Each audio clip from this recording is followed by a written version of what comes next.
আজকে আমরা একাদশ শ্রেণীর প্রথম চ্যাপ্টার রসায়ন বিজ্ঞানের প্রাথমিক ধারণা নিয়ে আলোচনা শুরু করব। প্রথম চ্যাপ্টারটা মূলত তিনটা ভাগে ভাগ করা হয়: রাসায়নিক সংযোগ সূত্র, অ্যাভোগাড্রো প্রকল্প, তুলাঙ্ক ভার।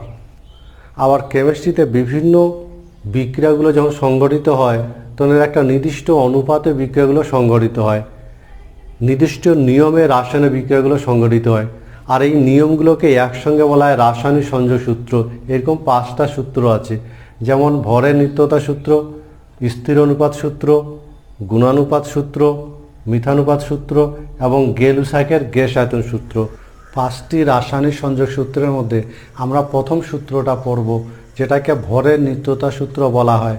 আর ভরের নিত্যতা সূত্র যে বিজ্ঞানীর অবদান, তার নাম হলো ল্যাভয়েসিয়ার।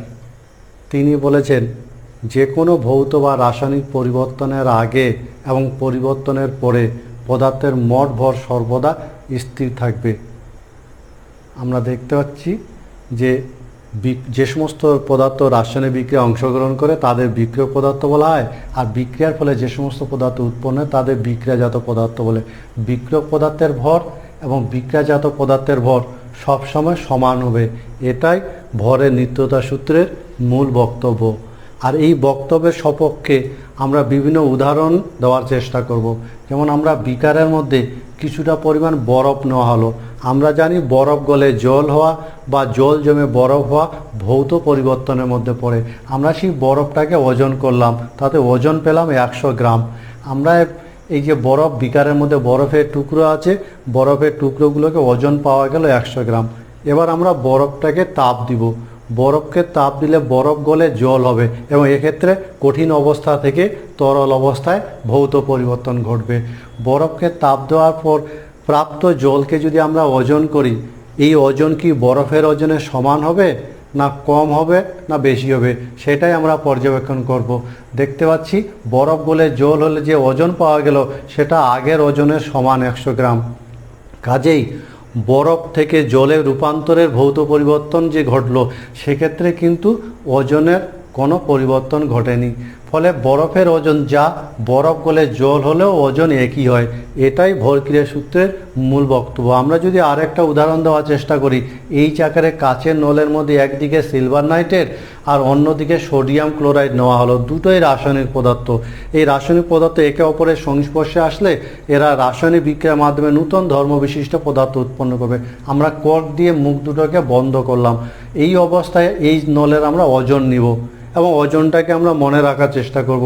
ওজন নেওয়ার ফলে আমরা যে ওজনটা পেলাম, মনে রাখবে 160 ওজন পাওয়া গেল। এবার আমরা এই নলটাকে যদি একে অপরের দিকে ঝাঁকিয়ে দেওয়া যায়, তাহলে রাসায়নিক পদার্থগুলো পরস্পরের সংস্পর্শে আসবে এবং রাসায়নিক বিক্রিয়ার বিনিময়ে কিন্তু এরা নূতন পদার্থ উৎপন্ন করবে। এক্ষেত্রে ওজন আগের ওজনের সমান হবে না কম বেশি হবে, সেটাই পর্যবেক্ষণ করব।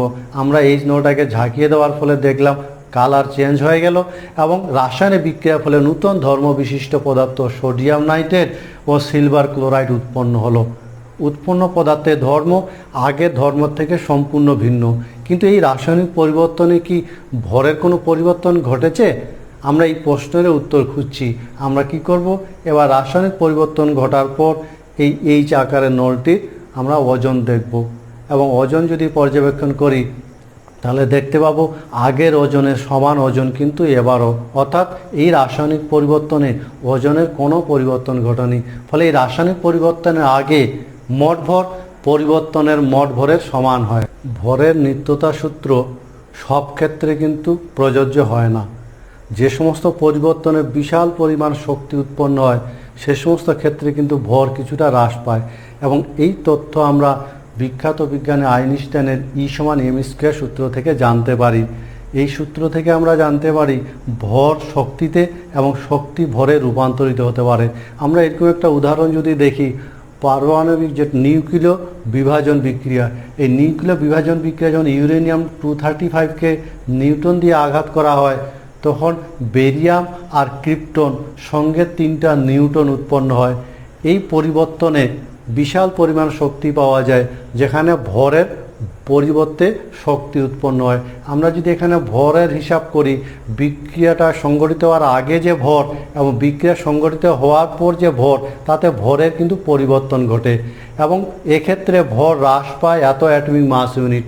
আবার আমরা আইনস্টাইনের E = mc² সূত্র থেকে জানি 1 অ্যাটমিক মাস ইউনিটের পরিবর্তে প্রায় 931.5 মিলিয়ন ইলেকট্রন ভোল্ট শক্তি পাওয়া যায়। ফলে এই পরিবর্তনে মোট শক্তির পরিবর্তন ঘটে এত অ্যাটমিক মাস ইউনিট, যার বিনিময়ে প্রায় 200 মিলিয়ন ইলেকট্রন ভোল্ট এনার্জি পাওয়া যায়। কাজেই আমরা বলতে পারি বেশ কিছু ক্ষেত্রে কিন্তু ভরের নিত্যতা সূত্রে ব্যতিক্রম ঘটে। ফলে সূত্রটিকে সংশোধিত করে আমরা যে পরিমার্জিত রূপ পাই সেটা হলো এরকম: যে কোনো পরিবর্তনের আগে এবং পরে ভর এবং শক্তির মোট পরিমাণ সর্বদা ধ্রুবক হবে। ভরের নিত্যতার সূত্র সংক্রান্ত বিভিন্ন বিষয়গুলো আমরা এক নজরে দেখে নেব। যেমন সূত্রটার বিবৃতি হলো, যে কোনো রাসায়নিক বিক্রিয়ায় বিক্রিয়ক পদার্থের মোট ভরের সঙ্গে বিক্রিয়াজাত পদার্থের মোট ভর সমান হয়। এই সূত্রটা ব্যাখ্যা হিসাবে আমরা বলতে পারি, এ ও বি বিক্রিয়া করে যদি সিওডি উৎপন্ন করে, তাহলে এ ও বি এর ওজন যদি 1 গ্রাম হয়, তাহলে সিওডি এর ওজনও হবে 1 গ্রাম। উদাহরণ হিসাবে আমরা বলতে পারি, যেমন ম্যাগনেসিয়ামের সাথে অক্সিজেনের বিক্রিয়ায় ম্যাগনেসিয়াম অক্সাইড উৎপন্ন হয়। এক্ষেত্রে বিক্রিয়ক পদার্থ হলো ম্যাগনেসিয়াম এবং অক্সিজেন, আর বিক্রিয়াজাত পদার্থ হলো ম্যাগনেসিয়াম অক্সাইড। ম্যাগনেসিয়ামের ওজন 24, দুটো ম্যাগনেসিয়ামের জন্য ওজন হলো 48, অক্সিজেনের ওজন 16, দুটো অক্সিজেনের ওজন হলো 32। 48 আর 32 যোগ করলে হয় 80 গ্রাম। ফলে 80 গ্রাম বিক্রিয়ক পদার্থ বিক্রিয়া করে, বিক্রিয়ার ফলে 2 মোল ম্যাগনেসিয়াম অক্সাইড উৎপন্ন হয়, যার ওজনও 80 গ্রাম। ফলে এই উদাহরণ থেকে আমরা বলতে পারি বিক্রিয়ক পদার্থের ভর যা হবে, বিক্রিয়াজাত পদার্থের ভরও তাই হবে। কিন্তু এটা সবসময় সত্য হয় না। আইনস্টাইনের E = mc² সূত্র অনুযায়ী ভর শক্তিতে রূপান্তরিত হতে পারে। এই ধরনের ভর শক্তিতে রূপান্তরিত হয় উদাহরণ যেমন নিউক্লিয় সংযোজন বা নিউক্লিয় বিভাজন বিক্রিয়ায় যে বিপুল পরিমাণে শক্তি উৎপন্ন হয়, সে সমস্ত ক্ষেত্রে ভর শক্তিতে রূপান্তরিত হয়। 1 অ্যাটমিক মাস ইউনিট যদি শক্তিতে রূপান্তরিত হয়, প্রায় 931.5 মিলিয়ন ইলেকট্রন ভোল্ট শক্তি পাওয়া যায়। সুতরাং ভরের নিত্যতা সূত্রের সংশোধিত রূপ হলো, ভর ও শক্তির মোট পরিমাণ যে কোনো পরিবর্তনের আগে ও পরে সর্বদা সমান হবে। স্থির অনুপাত সূত্র, আর এই সূত্রের প্রবক্তা হলেন বিজ্ঞানী প্রাউস্ট।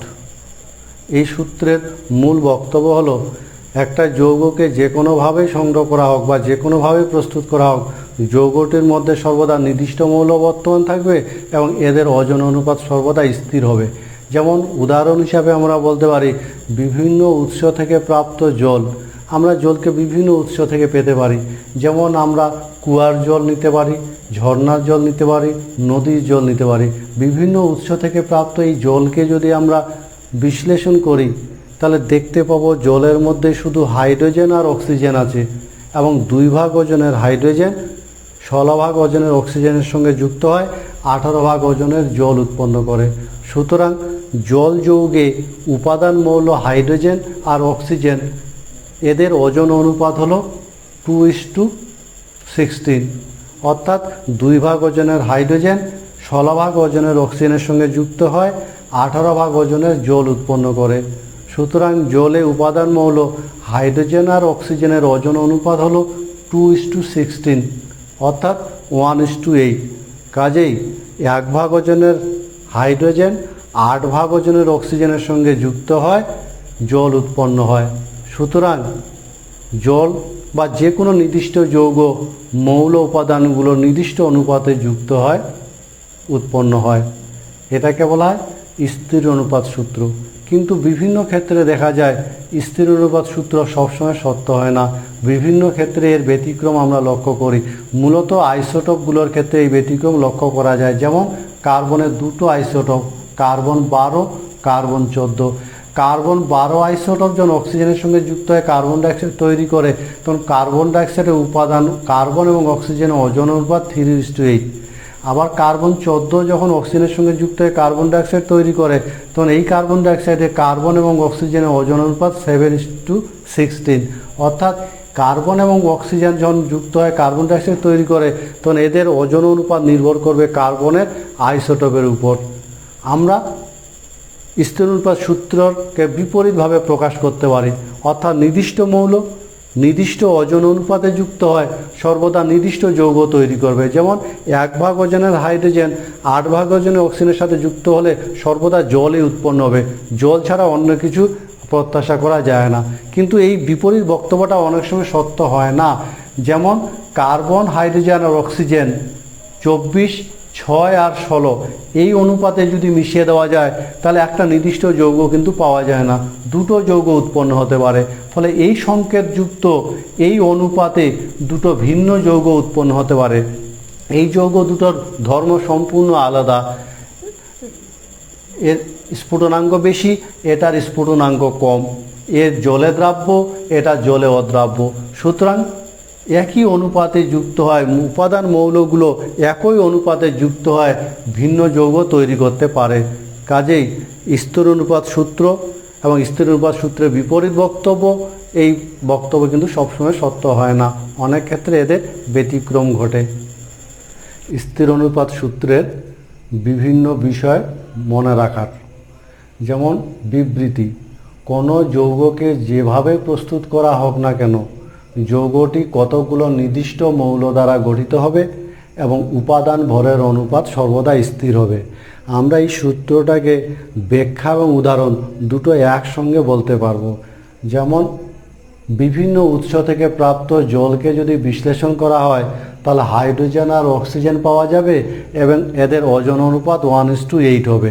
সূত্রটার ব্যাখ্যা যদি পরীক্ষায় আসে এটাই বলবো, আবার যদি উদাহরণ দিতে বলে আমরা এটাই বলবো। এই সূত্রের বিপরীত বিবৃতি, স্থির অনুপাত সূত্রের বিপরীত বিবৃতিটি হলো 2 বা ততোধিক নির্দিষ্ট মৌল নির্দিষ্ট ওজন অনুপাতে যুক্ত হয় সর্বদা নির্দিষ্ট যৌগ উৎপন্ন করে। কিন্তু এই বিবৃতিটি সবসময় সত্য হয় না। যেমন C2H6O সংকেতযুক্ত দুটি যৌগ ইথানল ও ডাইমিথাইল ইথার, এই যৌগ দুটিতে কার্বন, হাইড্রোজেন এবং অক্সিজেন এদের ওজন অনুপাত একই হলেও যৌগ দুটি কিন্তু ভিন্নধর্মী। ফলে একই অনুপাতে যুক্ত হয়ে সর্বদা একই যৌগ তৈরি হবে, এই বিবৃতিটি সত্য নয়। আবার স্থির অনুপাত সূত্রেরও ব্যতিক্রম আমরা লক্ষ্য করি। আইসোটোপগুলোর ক্ষেত্রে ওজন ভিন্ন হওয়ায় বিভিন্ন আইসোটোপ থেকে উৎপন্ন যৌগে উপাদান ভরের অনুপাতও সবসময় স্থির হয় না। রাসায়নিক সংযোগ সূত্রে আমরা 3 নম্বর সূত্র পড়ব, গুণানুপাত সূত্র। আর এই সূত্রের প্রবক্তা হলেন জন ডাল্টন। ডাল্টনের মতে যখন দুটি ভিন্ন মৌল পরস্পরের সঙ্গে যুক্ত হয়ে একাধিক যৌগ গঠন করে তখন একটি মৌলের নির্দিষ্ট ওজনের সঙ্গে অন্য মৌলটি যে ভিন্ন ভিন্ন ওজনে যুক্ত হয় তাদের ওজন অনুপাত সরল হবে। মনে রাখবে, ছোট ছোট পূর্ণ সংখ্যার অনুপাতকে বলা হয় সরল অনুপাত। ফলে ডাল্টনের গুণানুপাত সূত্রের মূল বক্তব্য, যখন দুটি ভিন্ন মৌল পরস্পরের সঙ্গে যুক্ত হয়ে একাধিক যৌগ গঠন করবে, আমরা উদাহরণ হিসাবে যদি দেখি দুটো বি এবং এ টাইপের মৌল, বি এর নির্দিষ্ট ওজনের সঙ্গে যখন এ মৌল যুক্ত হয় ভিন্ন ভিন্ন যৌগ তৈরি করছে, তখন আমরা দেখতে পাবো প্রথম ক্ষেত্রে বি এর 1 ভাগের সঙ্গে এ 1 ভাগ যুক্ত, দ্বিতীয় ক্ষেত্রে বি এর 1 ভাগের সঙ্গে 2 ভাগ এ যুক্ত, তৃতীয় ক্ষেত্রে 3 ভাগ, চতুর্থ ক্ষেত্রে 4 ভাগ। সুতরাং বি এর নির্দিষ্ট ওজনের সঙ্গে এ যে ওজন অনুপাতে যুক্ত সেটা হলো 1, 2, 3, 4 এবং এই সংখ্যাগুলোর অনুপাত হলো সরল অনুপাত। আমরা আরেকটা উদাহরণ যদি লক্ষ্য করি, কার্বন এবং অক্সিজেন পরস্পরের সঙ্গে যুক্ত হয়ে 2 ধরনের যৌগ তৈরি করে। কার্বন অক্সিজেনের সঙ্গে যুক্ত হয়ে কার্বন ডাইঅক্সাইড তৈরি করে, আবার কার্বন অক্সিজেনের সঙ্গে যুক্ত হয়ে কার্বন মনোক্সাইড তৈরি করে। এই কার্বন এবং অক্সিজেনের বিক্রিয়া উৎপন্ন কার্বন মনোক্সাইড এবং কার্বন ডাইঅক্সাইড যৌগে আমরা যদি কার্বনের নির্দিষ্ট ওজনের সঙ্গে যুক্ত অক্সিজেনের ওজন অনুপাতগুলো দেখি তাহলে আমাদের গুণানুপাত সূত্রটা স্পষ্ট হবে। আমরা দেখতে পাচ্ছি কার্বন মনোক্সাইডে কার্বনের 12 ভাগের সঙ্গে যুক্ত অক্সিজেনের ওজন হলো 16, অর্থাৎ কার্বন মনোক্সাইডে 12 ভাগ কার্বনের সঙ্গে 16 ভাগ অক্সিজেন যুক্ত থাকে। আবার কার্বন ডাইঅক্সাইডে কার্বনের 12 ভাগ ওজনের সঙ্গে তাহলে বলো তো কত ভাগ অক্সিজেন যুক্ত আছে? আমরা দেখতে পাচ্ছি এক পরমাণু কার্বনের সঙ্গে 2 পরমাণু অক্সিজেন যুক্ত, ফলে কার্বন ডাইঅক্সাইডে কার্বনের 12 ভাগের সঙ্গে অক্সিজেন যুক্ত আছে 32 ভাগ। সুতরাং কার্বন দ্বারা গঠিত দুটি যৌগ কার্বন মনোক্সাইড এবং কার্বন ডাইঅক্সাইডে কার্বনের নির্দিষ্ট ওজন 12 ভাগের সঙ্গে যুক্ত অক্সিজেনের ওজন অনুপাত কত বলতো? দেখতে পাচ্ছি কার্বনের 12 ভাগ ওজনের সাথে দুটি যৌগে অক্সিজেন যে ওজন অনুপাতে যুক্ত সেটা হলো 1:2, যেটা সরল অনুপাত। সুতরাং গুণানুপাত সূত্র থেকে আমরা এরকম একটা সিদ্ধান্তে আসতে পারি, যখন দুটি ভিন্ন মৌল পরস্পরের সঙ্গে, মনে রাখবে যখন দুটি ভিন্ন মৌল কার্বন এবং অক্সিজেন এরকম পরস্পরের সঙ্গে যুক্ত হয়ে একাধিক যৌগ গঠন করে, তখন একটি মৌলের নির্দিষ্ট ওজনের সঙ্গে অন্য মৌলটি যে ভিন্ন ভিন্ন ওজনে যুক্ত হলো সেই ওজন অনুপাতটা সরল হবে। সুতরাং গুণানুপাত সূত্রের মূল বক্তব্য, যখন দুটি ভিন্ন মৌল পরস্পরের সঙ্গে যুক্ত একাধিক যৌগ গঠন করে, তখন একটি মৌলের নির্দিষ্ট ওজনের সঙ্গে অন্য মৌলটি যে ভিন্ন ভিন্ন ওজনে যুক্ত হয় সেই ওজন অনুপাতটা সরল হবে। গুণানুপাত সূত্রের বিভিন্ন বিষয় যা মনে রাখতে হবে তা হলো সূত্রের বিবৃতি। দুটি ভিন্ন মৌল পরস্পরের সঙ্গে বিক্রিয়া করে যখন একাধিক যৌগ গঠন করে, তখন একটি মৌলের নির্দিষ্ট ওজনের সঙ্গে অন্য মৌলটি যে ভিন্ন ভিন্ন ওজনে যুক্ত হয় সেই ওজনগুলির অনুপাত সরল হয়। গুণানুপাত সূত্রের উদাহরণ হিসাবে আমরা বলতে পারি, যখন কার্বন আর হাইড্রোজেন পরস্পরের সঙ্গে বিক্রিয়া করে মিথেন ও ইথেন তৈরি করে, তখন এই যৌগ দুটিতে কার্বনের নির্দিষ্ট ওজন 12 ভাগের সঙ্গে হাইড্রোজেন যে ওজনে যুক্ত হয় সেই অনুপাত হলো 4:3, যা সরল অনুপাত। কিন্তু এই সূত্রে কিছু কিছু ক্ষেত্রে ব্যতিক্রম দেখা যায়, যেমন কার্বন আর হাইড্রোজেন পরস্পরের সঙ্গে বিক্রিয়া করে মিথেন, প্রোপেন, বিউটেন গঠন করে। যে যৌগগুলোতে কার্বনের নির্দিষ্ট ওজন 12 ভাগের সঙ্গে হাইড্রোজেন যে ওজনে যুক্ত হয় সেই ওজনগুলোর অনুপাত হলো 4:2.67:2.5, যা পূর্ণ সংখ্যার সরল অনুপাত নয়। রাসায়নিক সংযোগ সূত্রের চতুর্থ সূত্র হলো মিথানুপাত সূত্র, আর এই সূত্রের প্রবক্তা হলেন বিজ্ঞানী রিচার্ডের মতে, যখন দুটি ভিন্ন মৌল পৃথকভাবে তৃতীয় একটি মৌলের সঙ্গে ভিন্ন ভিন্ন ওজনে যুক্ত হয়ে আলাদা আলাদা যৌগ তৈরি করে, তখন সেই মৌল দুটি নিজেদের মধ্যে যুক্ত হলে ঠিক সেই ওজন অনুপাতে বা তার সরল গুণিতকে বা উপগুণিতকে যুক্ত হবে।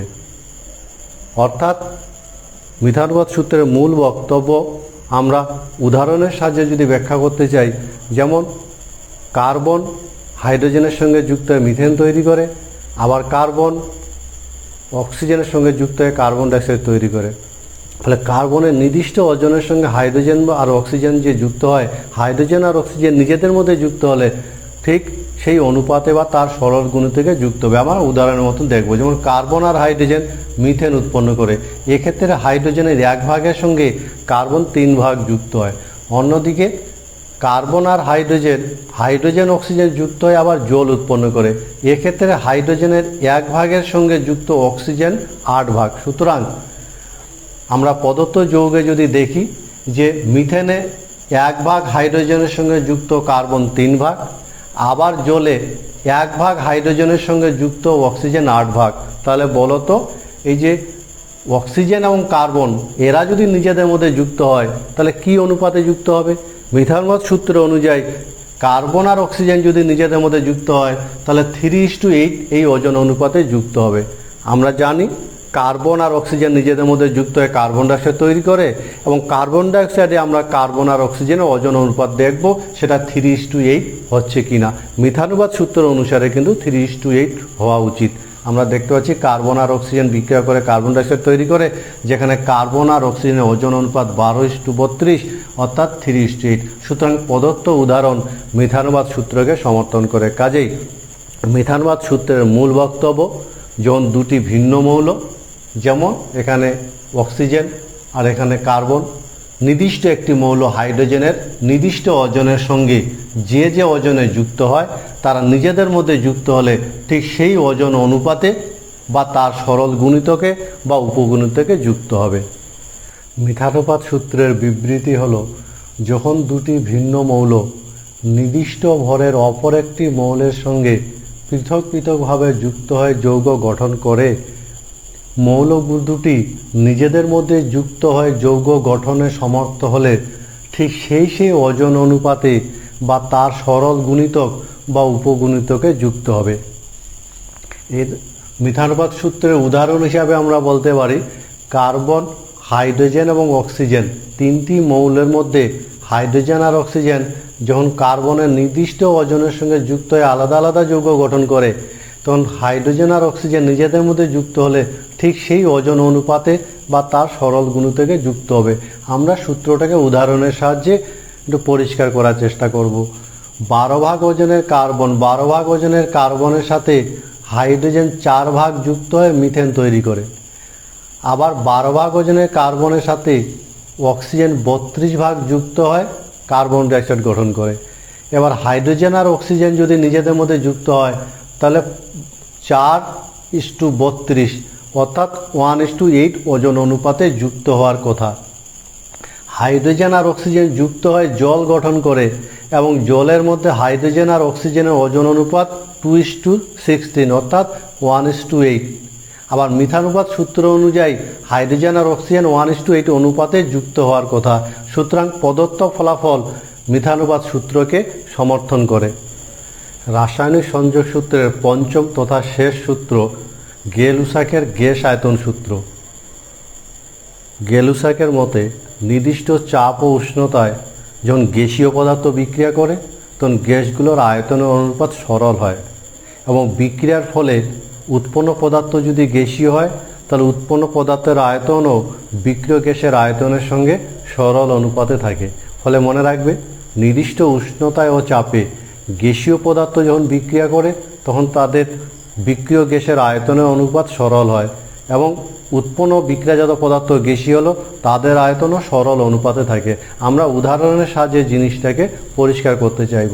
নির্দিষ্ট চাপ ও উষ্ণতায় যেমন 1 আয়তন হাইড্রোজেনের সঙ্গে 1 আয়তন ক্লোরিনের বিক্রিয়ায় 2 আয়তন HCl উৎপন্ন হয়। সুতরাং বিক্রিয়ক পদার্থ হাইড্রোজেন এবং ক্লোরিন এর আয়তন অনুপাত হলো 1:1 এবং বিক্রিয়া করার ফলে উৎপন্ন HCl 2 আয়তন উৎপন্ন হয় বলে HCl-এরও আয়তন 2 আয়তন। সুতরাং এই প্রদত্ত বিক্রিয়ায় হাইড্রোজেন, ক্লোরিন এবং HCl-এর ওজন অনুপাত হলো 1:1:2 যেটা সরল অনুপাত। আমরা যদি আর একটা উদাহরণ দেখি, একই চাপ ও উষ্ণতায় নাইট্রোজেনের সঙ্গে হাইড্রোজেনের বিক্রিয়ায় অ্যামোনিয়া তৈরি হয়। সেই নাইট্রোজেনের সঙ্গে হাইড্রোজেনের বিক্রিয়ায় অ্যামোনিয়া তৈরি বিক্রিয়াটা যদি আমরা আয়তনের অনুপাতগুলো পর্যবেক্ষণ করি তাহলে দেখতে পাবো একই চাপ ও উষ্ণতায় 1 আয়তন নাইট্রোজেনের সঙ্গে 3 আয়তন হাইড্রোজেনের বিক্রিয়ায় 2 আয়তন অ্যামোনিয়া উৎপন্ন হয়।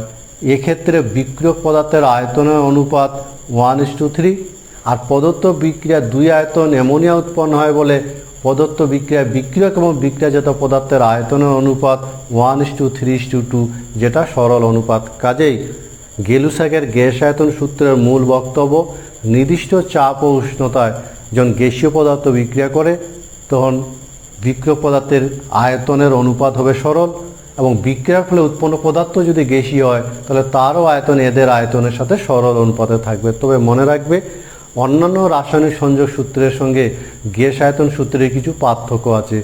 যেমন অন্যান্য সংযোগ সূত্র ডাল্টনের পরমাণুবাদের সাহায্যে ব্যাখ্যা করা যায়, গেলুসাকের গ্যাস আয়তন সূত্র ডাল্টনের পরমাণুবাদের সাহায্যে ব্যাখ্যা করা যায় না, কারণ গ্যাসগুলো আণবিক অবস্থায় থাকে আর ডাল্টনের পরমাণুবাদে অণুর কোনো অস্তিত্ব ছিল না। অন্যান্য সংযোগ সূত্র ওজন সংক্রান্ত, কিন্তু গেলুসাকের গ্যাস আয়তন সূত্র আয়তন সংক্রান্ত। অন্যান্য সংযোগ সূত্র উল্লেখ করার সময় চাপ আর উষ্ণতা উল্লেখ করার প্রয়োজন হয় না, কিন্তু গ্যাস আয়তন সূত্র উল্লেখ করার সময় নির্দিষ্ট চাপ আর উষ্ণতা উল্লেখ করতেই হয়। সুতরাং অন্যান্য সংযোগ সূত্রের সঙ্গে গ্যাস আয়তন সূত্রের কিছু মৌলিক পার্থক্য বর্তমান। গেলুসাকের গ্যাস আয়তন সূত্রের বিভিন্ন বিষয় যা মনে রাখা দরকার। গেলুসাকের গ্যাস আয়তন সূত্রের বিবৃতি হলো, একই চাপ ও উষ্ণতায় গ্যাসীয় বিক্রিয়ক তাদের আয়তনের সরল অনুপাতে বিক্রিয়া করে এবং বিক্রিয়াজাত পদার্থ গ্যাসীয় হলে সম চাপ ও উষ্ণতায় বিক্রিয়াজাত গ্যাসের আয়তনও বিক্রিয়ক গ্যাসের আয়তনের সঙ্গে সরল অনুপাতে থাকবে। উদাহরণ, একই চাপ ও উষ্ণতায় 1 আয়তন নাইট্রোজেনের সঙ্গে 3 আয়তন হাইড্রোজেনের বিক্রিয়ায় 2 আয়তন অ্যামোনিয়া তৈরি হয়। 1 আয়তন নাইট্রোজেনের সঙ্গে 3 আয়তন হাইড্রোজেনের বিক্রিয়ায় 2 আয়তন অ্যামোনিয়া তৈরি হয়। সুতরাং এক্ষেত্রে বিক্রিয়ক এবং বিক্রিয়াজাত পদার্থের আয়তনের অনুপাত হলো 1:3:2, যা সরল অনুপাত।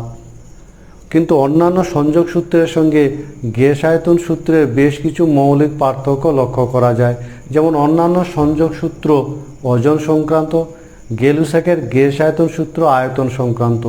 অন্যান্য সংযোগ সূত্র ডাল্টনের পরমাণুবাদের সাহায্যে প্রমাণ করা যায়, গ্যাস আয়তন সূত্র ডাল্টনের পরমাণুবাদের সাহায্যে প্রমাণ করা যায় না। এ প্রসঙ্গে মনে রাখবে কেন ডাল্টনের পরমাণুবাদের সাহায্যে গ্যাস আয়তন সূত্র ব্যাখ্যা করা যায় না। কারণ ডাল্টনের পরমাণুবাদে অণুর কোনো ধারণা ছিল না, কিন্তু গ্যাসীয় পদার্থগুলো আণবিক অবস্থায় থাকে, ফলে অণুর কোনো ধারণা ডাল্টনের পরমাণুবাদে না থাকায় ডাল্টনের পরমাণুবাদের সাহায্যে গ্যাস আয়তন সূত্র ব্যাখ্যা করা যায় না।